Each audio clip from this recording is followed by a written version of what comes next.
ভকত হ'বলৈ হ'লে কি গুণ লাগিব হেতু আমাৰ শাস্ত্ৰ ভাগৱতে সংজ্ঞা দিছে দেই ভকতৰ সংজ্ঞা তিনিটা আখৰৰ ওপৰত দিছে বিশেষকৈ ভ ক ত এতিয়া আমাৰ ভকত হ'বলৈ হ'লে ভ আখৰৰ গুণটো আমাৰ থাকিব লাগিব ভ আখৰে কি কৈছে আমাক কৈছে ভ শব্দে ভগৱন্ত ভৱ বিমোচন ভজন ভক্তিত তুষ্ট হুৱন্ত কিজন আমাৰ ভ আখৰটো কৈছে তুমি ঈশ্বৰক ভজনা কৰিবা তেতিয়া ভগৱন্ত তোমাৰ প্ৰতি সন্তুষ্ট হ'ব যেনেকৈ মাক বাপেকক শ্ৰদ্ধা ভক্তি কৰা ল'ৰা ছোৱালীক মাক বাপেকে সদায় মৰম কৰে ভাল পায় হয়নে বাৰু ঠিক তেনেকৈ আমি কাৰ সন্তান আমি ভগৱন্তৰ সন্তান গতিকে ভগৱন্তৰ সন্তান হৈ যদি আমি ভগৱন্তৰ গুণ নাম লওঁ ভগৱন্ত আমাৰ প্ৰতি সন্তুষ্ট হ'ব আৰু তেতিয়া আমি এই মায়াময় সংসাৰৰ পৰা আমি কি কৰিব পাৰিম উদ্ধাৰ হৈ যাব পাৰিম এই কথাটো আমাক ভ আখৰে কৈছে যে আমি সদায় অন্তত পুৱা গধূলি গা পা ধুই ধূপ এডাল জ্বলাই ভগৱন্তক যাতে এটা প্ৰাৰ্থনা বা এটা উপাসনা আমি কৰিব পৰা যোগ্যতা আমি আহৰণ কৰিব লাগিব আৰু ক আখৰে কৈছে ক শব্দে কৃষ্ণভোজী পবিত্ৰ পৰম আত্মাক দেখন্ত কৃষ্ণ সমস্ততে সংগে ক আখৰে কৈছে আমি সকলো এক আত্মা আমাৰ দেহবিলাকৰহে পাৰ্থক্য আছে দেহবিলাকৰ মতা আছে মাইকী আছে বগা আছে কোলা আছে ওখ আছে চাপৰ আছে শকত আছে ক্ষীণ আছে আপোন আছে পৰ আছে চতুৱা আছে বড় আছে এইবিলাক দেহৰ ধৰ্মহে এইবোৰ আত্মাৰ ধৰ্ম নহয় আত্মাক সৰ্বত্ৰতে সমভাৱে আছে আত্মাৰ পাৰ্থক্য নাই আত্মা একেবাৰে চুলিৰ আগ এডাল 10,000 ভাগ কৰিলে এভাগ ল'লে যিমান সূক্ষ্ম নহয় এই সাগ্ৰ শতভাগস্য শতাংশ চাদিচাত্মক জীৱ সূক্ষ্ম অৰূপ অয়ং সংখ্যাতিটো হিচিতকণ সদে সকলো পঞ্চভৌতিক দেহতে ব্ৰহ্মৰ অংশ আত্মা সমভাৱে আছে গুৰি পৰুৱাত যিমান আছে হাতীটোতো সিমান আছে গুৰি পৰুৱা আকাৰটো সৰু হাতীৰ আকাৰটো ডাঙৰ কিন্তু আত্মাৰ ডাঙৰ সৰু নাই সেইকাৰণে আমাৰ মহাপুৰুষে কৈছে তুমি দেহ ধৰ্ম নলবা দেহ ধৰ্মটো বিনাশী আজি আছে কালিলৈ নাই গতিকে আত্মাটো অবিনাশী আত্মাৰ ধৰ্ম ল'লে তুমি ঈশ্বৰৰ প্ৰিয় হ'ব পাৰিবা অৰ্থাৎ আমি সকলোকে এক আত্মা বুলি ভাবি পাৰিলে কাৰোবাক উপকাৰ কৰিব লাগে কাকো হিংসা কৰিব নালাগে আমাক কৈছে যত দেখা ভূত প্ৰাণী সবাহাকে বিষ্ণু মানি হিংসা এৰি কৰা উপকাৰ পাৰিলে কাৰোবাক উপকাৰ কৰা কাকো হিংসা নকৰিবা এইটো হৈছে ক আখৰৰ বৈশিষ্ট্য আৰু ত আখৰে কৈছে ত শব্দে তৰণৰ উপায়ী শৰণ হৃদয় মধ্যত দেখে কৃষ্ণৰ চৰণ তাকে সে বুলিও ভকত জানিবা নিশ্চয় নিজে তৰি কুলকো উদ্ধাৰ কৰে এতিয়া ত আখৰে কৈছে যে মই তোমাৰ হৃদয়তে আছো তাতে আশ্ৰয় ল'বা তুমি বেলেগত মোক বিচাৰি ফুৰিব নালাগে কিন্তু আজি আমাৰ বহুত মানুহে এই কথা নাজানি বাহিৰত বিচাৰি ফুৰিছে সমস্ত ভূতৰে মই আছো হৃদয়ত তত্ত্ব নেপাই মোক বিচাৰে বাহিৰত আজি বহুতে বাহিৰত বিচাৰি ফুৰিছে আজি আমাৰ সমাজত শতকৰা 90 জনে বাহিৰত বিচাৰি ফুৰিছে কিন্তু ভগৱন্ত হৃদয়তে আছে গতিকে বাহিৰত যিসকলে বিচাৰিছে সেইসকল হৈছে কি মানে কৰ্ম দিশৰ ওপৰত তেওঁলোকৰ গুৰুত্ব হৈছে কৰ্মত বিশ্বাস কৰিছে কৰ্মত বিশ্বাস যাৰ হিয়াতৰ থাকন্ত হৰি অতিশয় দূৰহন্ত তাৰ দূৰতো বিদূৰহন্ত তাৰ গতিকে কৰ্মৰ মাৰ্গত যাৰ বিশ্বাস আছে সি ঈশ্বৰক লগ পাব নোৱাৰে ঈশ্বৰ হৃদয়তে আছে তাক এই তিনিটা গুণ যাৰ গাত থাকিব তাকে সে বুলিও ভকত জানিবা নিশ্চয় নিজে তৰি কুলকো উদ্ধাৰ কৰে এইকেইটা গুণ বিশিষ্ট লোকজনে নিজেতো উদ্ধাৰ হ'বই আৰু বাকীবিলাককো উদ্ধাৰ কৰিব ইয়াৰ ওপৰতো আকৌ অৰ্জুনে প্ৰশ্ন কৰিছিলে কি বুলি কৈছিলে অৰ্জুনে বোলন্ত প্ৰভু শুনা নাৰায়ণ অভকতৰ কি গুণ অতি প্ৰয়োজন কিবা কৰি কোৱাচোন ভকত হ'বলৈ কি গুণৰ প্ৰয়োজন লাগিব এতিয়া উত্তৰত কৈছিল ক্ষমাশীল সমদম ইন্দ্ৰিয় সংযম এহি পঞ্চতত্ত্ব ভকতৰ আচয়নিয়ম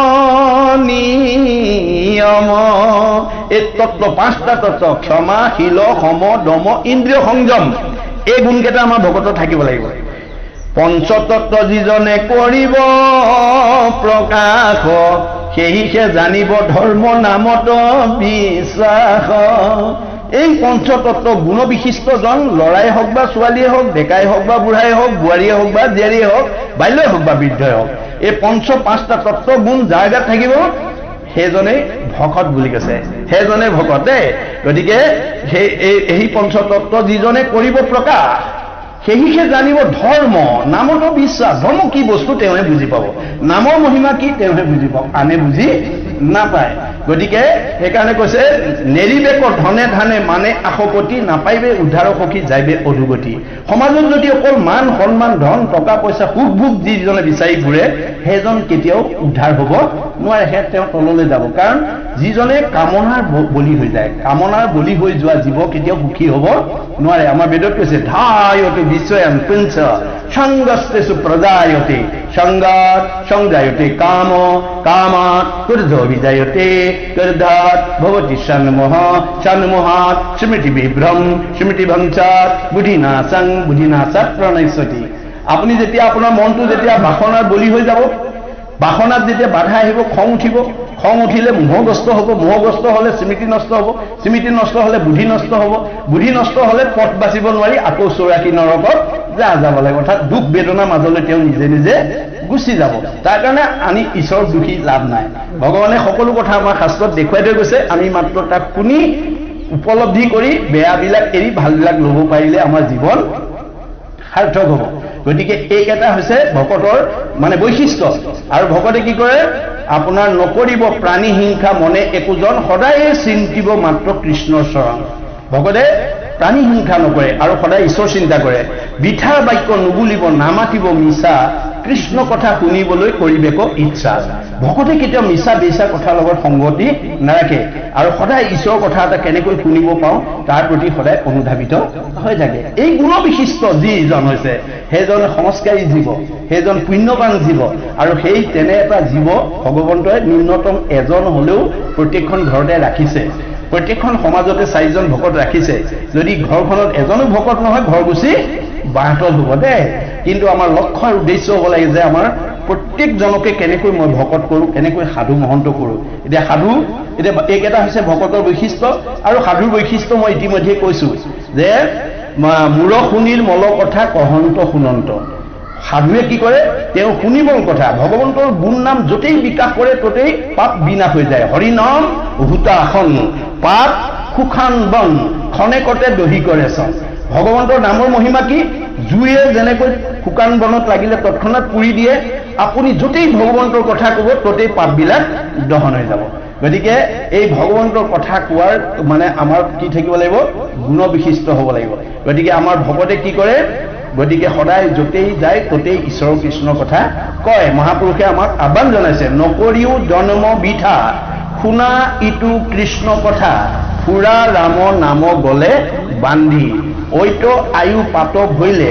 ঘূৰ পৰ লোকে গৈলে আশে লাগি মৰিবা হাকালি আপোনাৰ কাণেদি শুনা শক্তি থাকোঁতে চকুৰ দৃষ্টি শক্তি থাকোঁতে মুখৰ কোৱা শক্তি থাকোঁতে ভৰি দুটা যোৱা শক্তি থাকোঁতে হাতে কৰা শক্তি থাকোঁতে যদি আপুনি পৰকালত ধন সঞ্চয় কৰি নলয় তেতিয়াহ'লে আপুনি এই বাস্তৱ জগতত ঘটা ধনবিলাক আপুনি লগত নিব নোৱাৰিব আমাৰ গুৰুজনে সতৰ্ক কৰি দিছে যত দেখা ধন শৰীৰৰ স্ৰজন মৰিলে লগে নাযায় আপুনি গাড়ী মটৰ পকা ঘৰ দুৱাৰ ঐশ্বৰ্য সম্পত্তি অলেখ ঘটিব পাৰিব কিন্তু সেইবোৰ নিব নোৱাৰিব সেইবুলি আমাক ঘটিবলৈ মানা কৰা নাই ঘটি থাকা কিন্তু তাতে আসক্ত নহবা সেইটোৱে কৈ আছে দেই যেনেকৈ পদুম ফুল বোকা পানীতে জন্ম হয় কিন্তু বোকা পানীয়ে পদুম ফুলক লিপ্ত কৰি ৰাখিব নোৱাৰে পদুম ফুল সদায় বোকা পানীৰ পৰা নিৰ্লিপ্ত হৈ থাকে কৈছেনে ব্ৰহ্মণা ধ্যায় কৰ্মাণি সংগং ত্যক্তে কৰোতি যশ লিপ্ততে নশ পাশুন পদ্ম পত্ৰম ব্ৰহ্মম ভাস পদুম ফুল যেনেকৈ বোকা পানীত জন্ম হৈও বোকা পানীয়ে যেনেকৈ পদুম ফুলক লিপ্ত কৰি ৰাখিব নোৱাৰে মোৰ সন্ত মহন্ত ভক্তসকল বিষয় সংসাৰতে থাকে গাৰস্থ জীৱনতে থাকে কিন্তু তেওঁলোকক এই বিনাশী সম্পত্তিৰ মায়া মোহে মুঠ ভক্তি কৰি অবিনাশী পুণ্য অৰ্জন কৰাৰ পথৰ পৰা তেওঁলোকক বিচলিত কৰি ৰাখিব নোৱাৰে ভকতে তাতেই থাকে কিন্তু ভাৱনাৰ দ্বাৰা তেওঁ ভক্তি সাধন কৰে হাতে কীটকা মুখে ৰাম নাম হয় নাই আমাৰ ভকতৰ বৈশিষ্ট্য কি কাছৰ লগত তুলনা কৰিছে কাছৰ বৈশিষ্ট্য কি বালিত কণী পাৰে পানীত উমনি দিয়ে বালিত কণী পাৰি পানীত উমনি দি ভাৱৰ দ্বাৰা বালিত কণী ফুটাই দিয়ে যেহেন কচ্ছপে তৰে ডিম্ব পাৰি জল মাজে ফুকা ৰয় সেইমতে সন্তে বিষয়তে থাকি সদায় মুখ চিন্তয় সন্ত মহন্ত ভক্ত বৈষ্ণৱসকল গৃহাশ্ৰমতে থাকে মই দিয়া ধন টকা পইচা গাড়ী মটৰ পকা ঘৰ দৰাৰ ল'ৰা তিৰোতাৰ মাজতে থাকে কিন্তু তেওঁলোকক সেই বিনাশী মায়ামোহে মোৰ ভকতৰ সংগত গৈ কৃষ্ণ কথা শুনাৰ পৰা নামঘৰত গৈ ঈশ্বৰৰ নাম লোৱাৰ পৰা সাধুৰ সংগৰ পৰা বিৰত কৰি ৰাখিব নোৱাৰে ভাৱনাৰ দ্বাৰা তেওঁলোকে সকলোখিনি সিদ্ধি সাধন কৰি দিব পাৰে বিষয় সংসাৰতে থাকিও তেওঁলোকে মুক্তিৰ অধিকাৰী হৈ যাব পাৰে মনত ৰাখিব কথাটো আপুনি বিষয় সংসাৰতে থাকক কিন্তু বিষয় সংসাৰৰ বিনাশী মোহে যাতে আপোনাক ভক্তি পথৰ পৰা বিচলিত কৰিব নোৱাৰে সেইকাৰণে সেই গুণবিশিষ্টজনক সাধু বুলি কৈছে মূৰ শুনিৰ মল কথা কহন্ত শুনন্ত মোৰ সাধু গুণবিশিষ্ট লোকে জানে যদি কাৰোবাক মোৰ কথা কয় নাজানিলে কাণ পাতি শুনে নাই আপুনি শ্ৰোতা নহলে বক্তা হ'ব নোৱাৰিব আপুনি আনৰ যদি ভাল কথা শুনাৰ ধৈৰ্য নাই সি আনক ভাল কথা কোৱাৰ যোগ্যতা অৰ্জন কৰিব নোৱাৰে গতিকে এইটো হৈছে ভকতৰ মানে সাধুৰ গুণ মূৰ শুনিৰ মল কথা কহন্ত শুনন্ত মুত মন দিয়া হবে তাপ এৰাৱন্ত মোৰ তিনিটা তাপে তেওঁ ওচৰত চাপিব নোৱাৰে তাকে সেই বুলিও সাধু জানিবা আই তাৰাৰ সংগত তুমি পাৰ্থিবা সদায় এই গুণবিশিষ্ট লোক এগৰাকী মহিলাও ভকত হ'ব পাৰে এগৰাকী মহিলাও বৈষ্ণৱ হ'ব পাৰে যদি এই গুণবিশিষ্ট হয় এজন পুৰুষো ভকত নহ'ব পাৰে যদি তেওঁ এই গুণবিশিষ্ট নহয় মনত ৰাখিব দেহৰহে মতা মাইকী আছে আত্মাৰ মতা মাইকী নাই আত্মাৰ কি আছে সংস্কাৰ আৰু মানে আপোনাৰ পুণ্যাত্মা আৰু পাপ আত্মা কিছুমান আত্মা পাপ আত্মা কিছুমান পুণ্যাত্মা কিছুমান সংস্কাৰী জীৱ কিছুমান অসংস্কাৰী জীৱ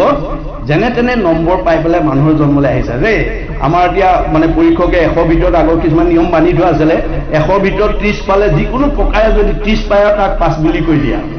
কিন্তু 30 পাই পেলাই 5 উপাধি লোৱা আৰু 100 ভিতৰত 100 নম্বৰ পাই পাছ হোৱা মানে পাছ হোৱা দুজনৰ মাজত গুণগত বৈশিষ্ট্য আছে সেইকাৰণে গীতাত কৈছে অসংখ্যাত জীৱ আছে সংসাৰৰ ভিতৰে মনুষ্যকে ভজে আনে ভজিতে নপাৰে অসংখ্য জীৱ মই সৃষ্টি কৰিছো অৰ্জুন কিন্তু মোক ভজিব পৰা শক্তি মানুহৰ বাদে আনৰ নাই সেই বুলি সকলো মানুহে নোৱাৰে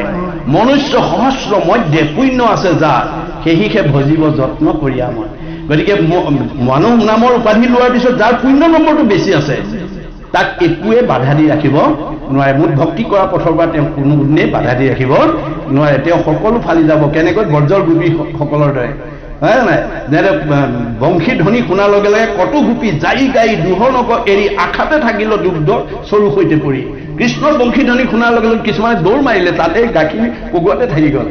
নাই কটু গোপী আছিল স্বামীৰ পৰশন্তে আধা বুঞ্জা হুয়া কটু যাই লৰণতে কিছুমানে স্বামীৰ পৰশত থাকি আধা বুঞ্জা কৰি গুচি গ'ল গতিকে মহাপুৰুষ মাধৱদেৱে সেই কথাটো আমাৰ বুখালৈ আনিছে কি বুলি তোমাৰ গুণৰ মহিমা দেখিয়া আনজত কাম দূৰতে তেজিয়া থৈলো আপুনি নিমন্ত্ৰণটো পোৱা দিনাখনেই ভগৱানক ক'ব লাগিব যে হাত দুখন আনি পেলাই তেওঁ থকা জেগালে দেই য'ত তেওঁ অষ্টাদশ দল পদ্ম হৃদয়ত অৱস্থান কৰি আছে হাত দুখন আনি কওক প্ৰভু পৰম ভাগ্যৰ বলত তোমাৰ ভকতৰ সংগত বহি তোমাৰ অমৃতময় গুণ কথা শুনি জন্ম জন্মান্তৰ পুণ্য অৰ্জন কৰাৰ সুযোগ এটা মোৰ জীৱনলৈ আহিছে নিমন্ত্ৰণ এটা আহিছে সেইদিনাখন যাতে তুমি মোক বিষয়ৰ কামতে আসক্ত কৰে আবদ্ধ কৰি নাৰাখিবা যথা সময়ত গৈ মই যাতে স্বাদত অমৃতময় পৰম আনন্দ ৰস পান কৰি মই জীৱন যাতে সাৰ্থক কৰিব পাৰোঁ এই কৃপা তুমি মোক কৰিবা এই বুলি যদি আপুনি নিমন্ত্ৰণ পোৱা দিনাই তেওঁক এই দৰখাস্তখন দি থব পাৰে আপোনাৰ অনুমোদন জনাব সেইদিনা আপুনি নিৰ্দিষ্ট সময়ত আহিব পাৰিব আপুনি যদি নিমন্ত্ৰণ পায় এই চ'তমহীয়া এতিয়া ইমান কাম বনৰ দিন কেলেনো মাতিলে নগলেও পাব বেয়া গ'লেও কাম ক্ষতি হ'ব যাওঁৱেই নে নাযাওঁৱেই নে এইটো ভাবেৰে যদি আপুনি গ্ৰহণ কৰে আপোনাৰ নিৰ্দিষ্ট সময়ত নপঠায় ভগৱানে কৈছে য'ত দলেপি চব প্ৰাপ্তি তোমাক মানুহ জন্ম দিছিলোঁ মোৰ ভক্তি কৰিবৰ কাৰণে মোৰ প্ৰতি তোমাৰ আগ্ৰহে নাই গতিকে মোৰ পৰা তুমি কৃপা লাভ কৰিব নোৱাৰিবা মনত ৰাখিব কথাটো এয়াই হৈছে আমাৰ কৰ্মৰ বৈষম্যতা এয়াই হৈছে ভক্তিৰ বৈষম্যতা এয়াই হৈছে অৱস্থাৰ বৈষম্যতা গাঁও একেখনতে আছে ৱাৰ্ড একেটাতে আছে সীমা একেটাই কিন্তু এঘৰ বহুত ওপৰত আছে এঘৰ বহু তলত আছে কোনোবা মধ্যত আছে গতিকে আপুনি যিমান নম্বৰ পাব সেইমতে পৰীক্ষকে উপাধি দিব দেই কাৰোবাক প্ৰশ্ন কাকত একেখনে ছাত্ৰ একেখিনিয়ে পঢ়ুৱা মাষ্টৰ শ্ৰেণীটোত স্কুলখনৰ পঢ়ুৱা মাষ্টৰ একেকেইজনে কিন্তু ফলাফল বেলেগ বেলেগ গতিকে সেইটো আমাৰ কৰ্মৰ ওপৰতে নিৰ্ভৰ কৰিব গতিকে আপুনি কেনে কৰ্ম কৰিছে কিন্তু অৰ্জুনক কোৱাৰ চলে আমাক কৈছে কৰ্মাণি অধিকাৰ অস্তি অৰ্জুন তোমাক কামৰ অধিকাৰহে দিছোঁ মা ফল প্ৰদৰ্শন মোৰ পৰা কোনোদিন ফল নিবিচাৰিবা অৰ্জুনেতো প্ৰতিবাদ কৰিছে ফলে বিচাৰিব নালাগে যদি তোমাক আৰাধনা কৰা তোমাৰ ভক্তি কৰা মোক প্ৰয়োজন নেই বাকী তেতিয়া তেওঁ হাঁহি পেলাই কৈছে কৃষ্ণে বোলে শুনা তাৰ হেতু মহাবল নুখুজিলে ঈশ্বৰে আপুনি যেন্ত ফল হে অৰ্জুন তুমি মোক কোনো ফল বিচাৰিব নালাগে মই নুখুজাকে দিম তোমাক নুখুজাকে দিয়া বোলে প্ৰমাণ যেন আতি শিশু চোৱা ভক্ষ নুখুজয় তথাপিতো স্নেহে থাকি মাতৃস্তন দে এটা কেঁচুৱাই গাখীৰ নিবিচাৰিলেও মাকে দিনৰ দিনটো বিচনাত শুৱাই থৈ পেলাই কৰ্মত আবদ্ধ হৈ নাথাকে পুত্ৰ স্নেহত আপ্লুত হয় এগৰাকী মাতৃয়ে যেনেকৈ নিজৰ সন্তানটোক যথাসময়ত স্তনদান দিয়ে ময়ো ভক্তক যথা কৰ্ম তথা ফল দিম তুমি মাত্ৰ কৰ্ম নিৰ্বাচন কৰিবা তে কৰ্ম কি বোলে বেদে যাকো বিহি আছে তাকে বোলে কৰ্ম বেদবিহিত কৰ্ম কৰিবা বেদে কি বিহিছে বোলে ঈশ্বৰৰ অৰ্থে যিটো কৰে তাকে